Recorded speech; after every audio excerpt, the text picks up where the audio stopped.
Олимпия уты 4 елга сүндерелеп тора, илләрдә спортчылар да нәтиҗәләр ясый башлады. Россия катнашучылары байраксыз һәм гимнсыз гына чыгыш ясадылар. Тик бу күп спорт төрләрендә уңай күрсәткечкә ирешү өчен киртә була алмый. Хөкемдарларның уңай булмаган шәхси карашы да сизелде.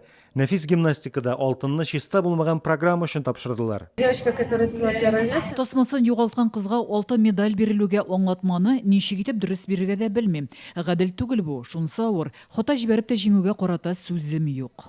Алтынга бер адымда волейбол буенча ирләр төркеме дә тукталып калды. Составында 3 Татарстанны булган җыелмабыз финалда французларга оттырды.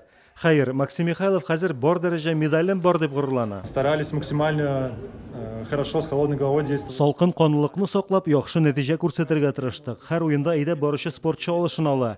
Төркем өчен шунысы мөһимде. Бер спортчы җиңмәя, команда ди Максим Михайлов.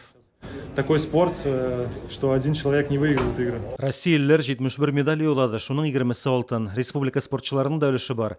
Төп йолдызыбыз рапирачы Марта Мартьянова. Аягы җәрәхәтләнгән килештә уенны туктатмады ул. Көмеш йөзүче Александр Красных белән волейболчылар Максим Михайлов, Артем Вольвич белән Валентин Голубев та. Не было вариантов. Сайлау өчен мөмкинлекләр юк иде. Минем генә түгел, төркемем өчен дә кадерле медаль бит ул. Утырып калсам, без төшеп калыр идек. Шуны аңлап карар кабул иттем. Киләсе Олимпиада Парижда узачак. Быелгы җиңүләр Татарстан спортчыларын ул уеннарда да уңышлы чыгыш ясауга илһамландырмый калмас. Радик Гыймаев, Алмаз Гафиятов, Яңа Гасыр каналы.